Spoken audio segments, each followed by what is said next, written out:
pemenuhan komitmen produksi pangan industri rumah tangga atau SPPIRT. Nah, SPPIRT ini merupakan perizinan berusaha penerbit izinnya pemerintah daerah, tadi sudah saya sebutkan. Kemudian bentuknya adalah sertifikat pemenuhan komitmen produksi pangan industri rumah tangga.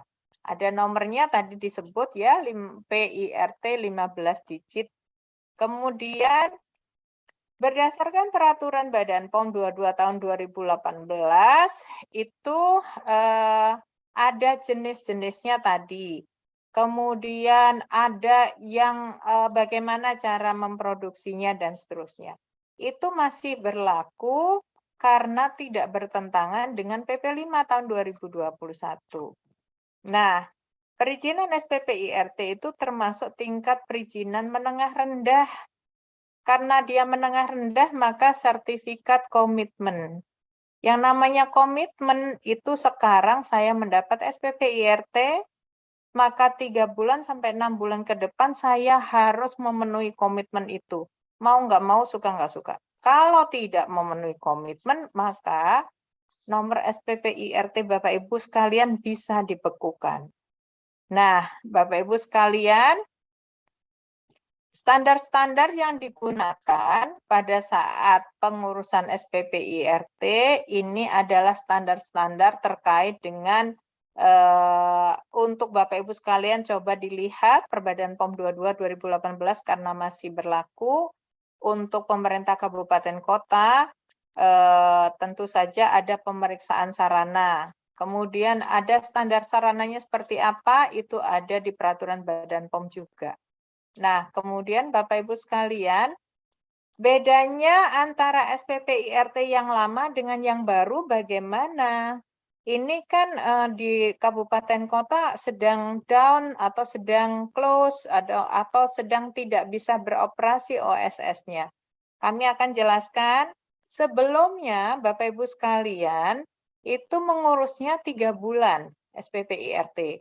Jadi mulai dari pemohon SPPIRT login, kemudian DPM PTSP menerima permohonan Bapak Ibu sekalian, dilengkapi dengan semua persyaratan. Persyaratannya adalah sertifikat penyuluhan keamanan pangan dengan nilai minimal 60, kemudian pemeriksaan sarana IRTP dengan level 1 atau 2. Nah, kemudian setelah itu Dinas Kesehatan akan memeriksa sarana Ibu, Bapak Ibu sekalian. Kemudian Dinas Kesehatan akan menerbitkan rekomendasi. Rekomendasinya dikirimkan ke PMPTSP, baru PMPTSP menerbitkan SPPIRT dalam waktu 3 bulan. Sekarang dengan kemudahan berusaha, tadi sudah disampaikan pertama kali tentang kemudahan berusaha, menjadi hanya 1 hari. 1 hari itu apa saja? Kita coba lihat sebelah kanan ya. Pemohon SPPIRT login ke website OSS atau datang ke DPM PTSP. Kemudian silahkan menginput kelengkapan data di OSS. Kalau data di OSS itu harus ada NIB, Bapak Ibu sekalian, berarti harus ngurus NIB dulu. Kemudian login ke aplikasi SPPIRT. Setelah itu harus mengunggah data produk dan upload rancangan, label, dan pernyataan komitmen.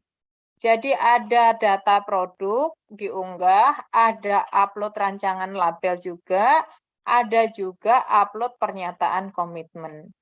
Lalu diterbitkanlah SPPIRT. Nah, komitmen-komitmennya apa saja? Komitmennya yang pertama, saya akan mengikuti penyuluhan keamanan pangan. Yang kedua, saya akan memenuhi persyaratan cara produksi pangan yang baik untuk industri rumah tangga atau higiene sanitasi dan dokumentasi. Yang ketiga, saya akan memenuhi ketentuan label dan iklan pangan olahan. Bentuknya seperti apa? Ada di dalam, semuanya ada di dalam aplikasi.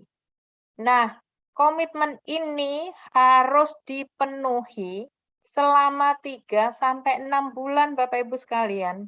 Dalam 3 bulan Bapak Ibu sekalian belum memenuhi komitmen, sudah ada yang mengingatkan dari Dinas Kesehatan.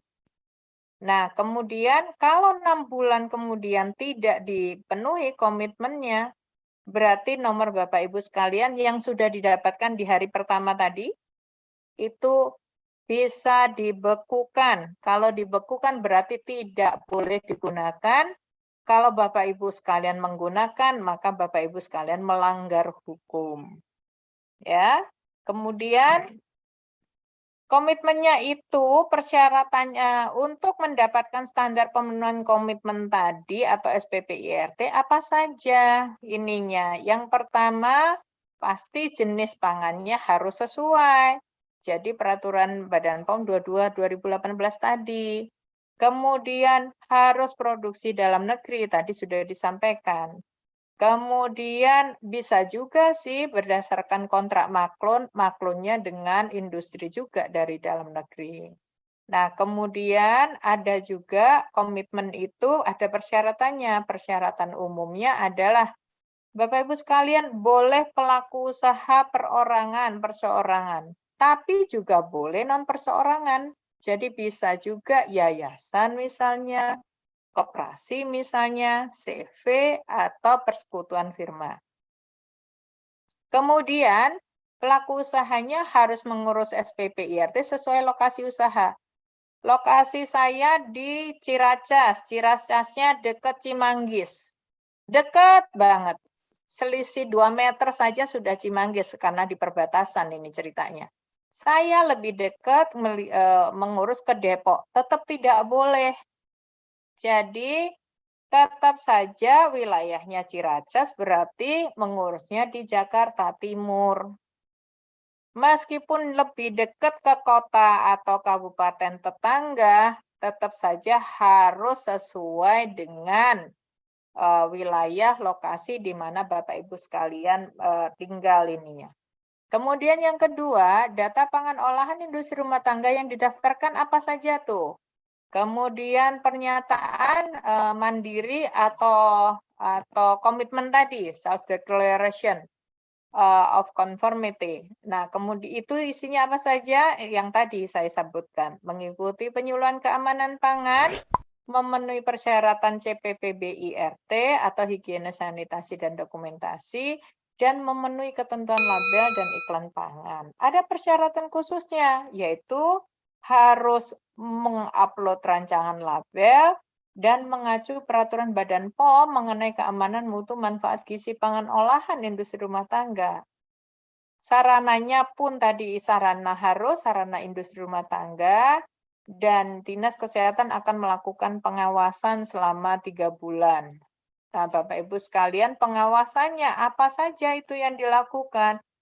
Kalau komitmennya memenuhi atau mengikuti penyuluhan keamanan pangan, maka dibuktikan dengan sudah ada sertifikat penyuluhan keamanan pangan dengan postes minimal 60. Kalau belum berarti belum memenuhi komitmen. Nah, tindak lanjutnya apabila Bapak Ibu sekalian belum, maka Bapak Ibu sekalian boleh mengajukan ke Dinas Kesehatan untuk mendapatkan BIMTEK penyuluhan keamanan pangan oleh tenaga penyuluh keamanan pangan yang kompeten, yaitu dari Dinas Kesehatan. Kemudian yang kedua, memenuhi persyaratan cara produksi pangan yang baik untuk industri rumah tangga, buktinya sudah memenuhi komitmen apa? Hasil pemeriksaan sarana. Kalau sarananya belum diperiksa, maka Bapak Ibu sekalian mengajukan ke Dinas Kesehatan. Sarana saya tolong diperiksa, saya sudah siap untuk diperiksa. Nah, kemudian yang ketiga, memenuhi label, maka bukti komitmennya adalah label dan iklan sesuai ketentuan. Labelnya kan tadi ada ya Bapak Ibu sekalian, ini persyaratan khususnya kan rancangan label. Jadi akan dilihat rancangan labelnya sudah sesuai atau tidak. Kalau tidak sesuai masih bisa didampingi. Didampinginya adalah di 3 bulan kedua. Artinya kan ada 6 bulan ya, 3 plus 3. Nah, 3 yang kedua inilah yang akan dilakukan pendampingan-pendampingan. Bapak Ibu sekalian, menu utama untuk melakukan mengikuti penyuluhan keamanan pangan nilai post-test minimal 60 adalah yang pertama, peraturan perundang-undangan di bidang pangan, kemudian ada keamanan dan mutu pangan, ada teknologi proses pengolahan pangan, ada prosedur operasi sanitasi yang standar, jadi SSOP diajarin nanti. Kemudian cara produksi pangan yang baik untuk industri rumah tangga pangan, bukan hanya diajarin, tapi juga akan diajak untuk menggambar denah ruangannya, alur produksinya, kemudian komposisi, pemilihan bahan baku, dan seterusnya. Kemudian ada penggunaan BTP. BTP tadi sudah disampaikan oleh Bu Aan. BTP-nya yang mana? BTP tentu saja yang tidak mempunyai maksimal. Nah, jadi diperbolehkan, tapi hanya BTP yang tidak mempunyai maksimal. Kemudian persyaratan label dan iklan pangan. Kemudian ada materi pendukung, yaitu pencantuman label halal dan etika bisnis dan pengembangan jejaring bisnis industri rumah tangga pangan. Di etika bisnis dan pengembangan jejaring bisnis industri rumah tangga pangan, termasuk diajarin bagaimana untuk masuk ke marketplace misalnya seperti itu. Bagaimana manajemen keuangan misalnya seperti itu. Nah, Bapak Ibu sekalian, yang kedua tadi komitmen kedua kan pemeriksaan sarana ya, sarananya harus levelnya 1 atau 2. Formulir pemeriksaannya adalah seperti ini formulir pemeriksaannya diserahkan kepada Dinas Kabupaten Kota ini. Kami tidak menyampaikan kepada Bapak Ibu sekalian, tetapi yang ada di Bapak Ibu sekalian adalah seandainya Bapak Ibu sekalian, maaf saya balik kembali nih di sini, di huruf E, cara produksi pangan yang baik untuk industri rumah tangga pangan. Apabila Bapak Ibu sekalian di sini mengikuti penyuluhan dengan sungguh-sungguh, maka pasti akan lulus di sini pemeriksaan sarana industri rumah tangga pangan. Kenapa? Karena materinya kurang lebih sama dengan ini.